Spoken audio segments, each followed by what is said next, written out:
So this is the beautiful card trick quilt block. I really do love this one. It was worth the time. And let me tell you, this is a process like I have never seen, okay? It's no HSTs, no half square triangles, but I really enjoyed learning how to do this. I'm gonna show you how to do it.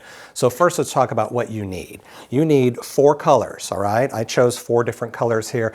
And a link to this fabric collection will be in the description of this video, okay? These are Benartex fabrics that I absolutely love. So I took my 4 colors and white for my background. Using jelly roll strips is what I use because you're cutting 2.5-inch squares. Well, you know, jelly roll strips are already 2.5 inches wide, so that's easy to work with. You want 2 of each of your colors that are just 2.5-inch squares. You also want 4 white ones that are 2.5-inch squares.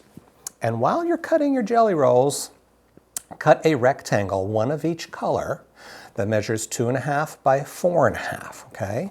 And then out of white, you need 2 6-inch squares. So now it sounds a little complicated, but it's really actually pretty simple because all these cut right out of, you know, certain rows. So I'm gonna push these aside for now, and then let's tell you what's next.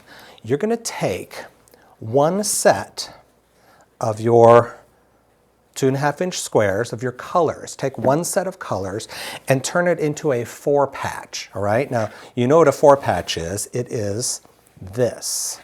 The 4 are sewn together. Well, you know, we match 2 on the top, match the bottom 2, and then fold them both over and do a seam allowance. So that's a simple 4-patch. That's how you want to start this whole design.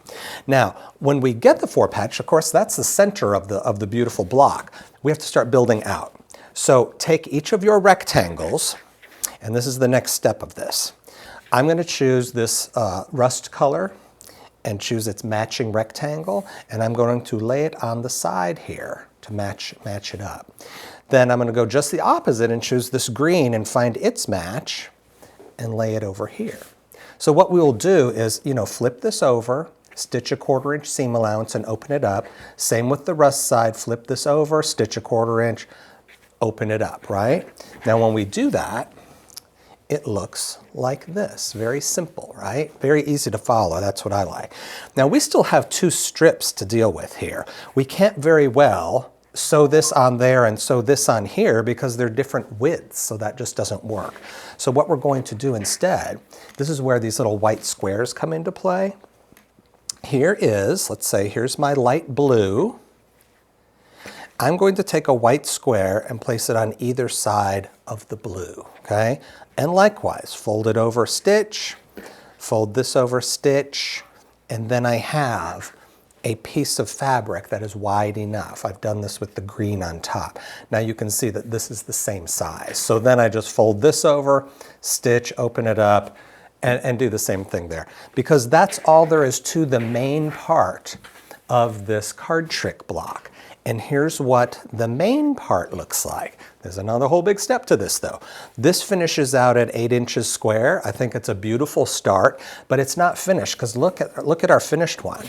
We have a background and a border because this is nice, but we really need that extra to make it really, really special.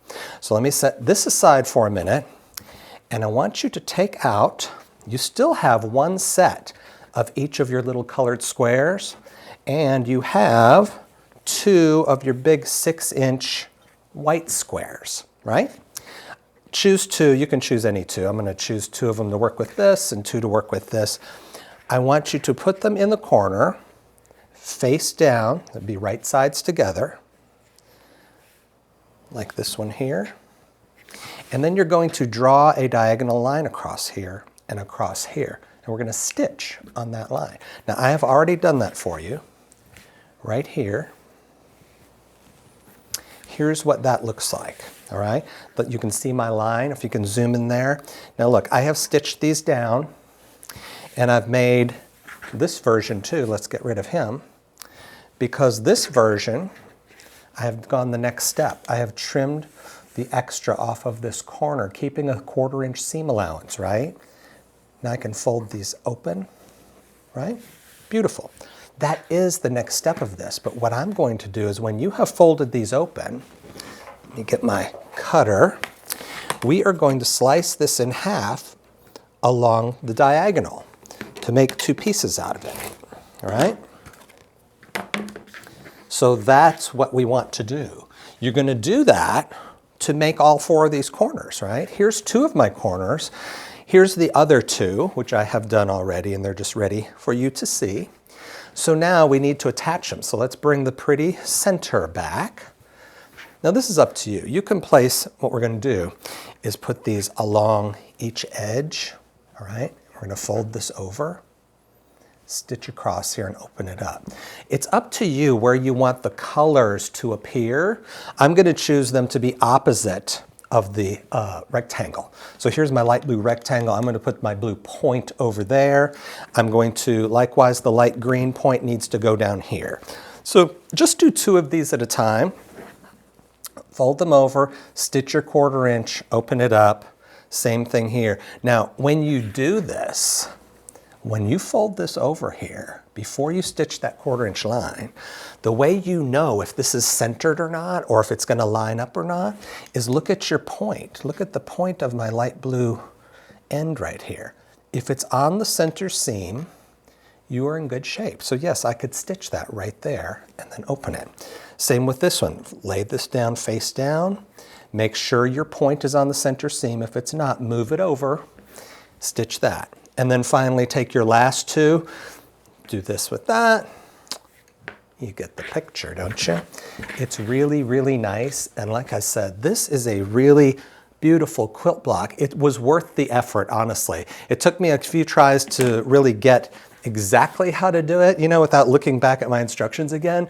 But once I got it, I got it. And I do love this one. I will make this one again. I hope you'll give it a try. I hope you will follow us, like us, subscribe to us, whatever you need to do. And happy sewing.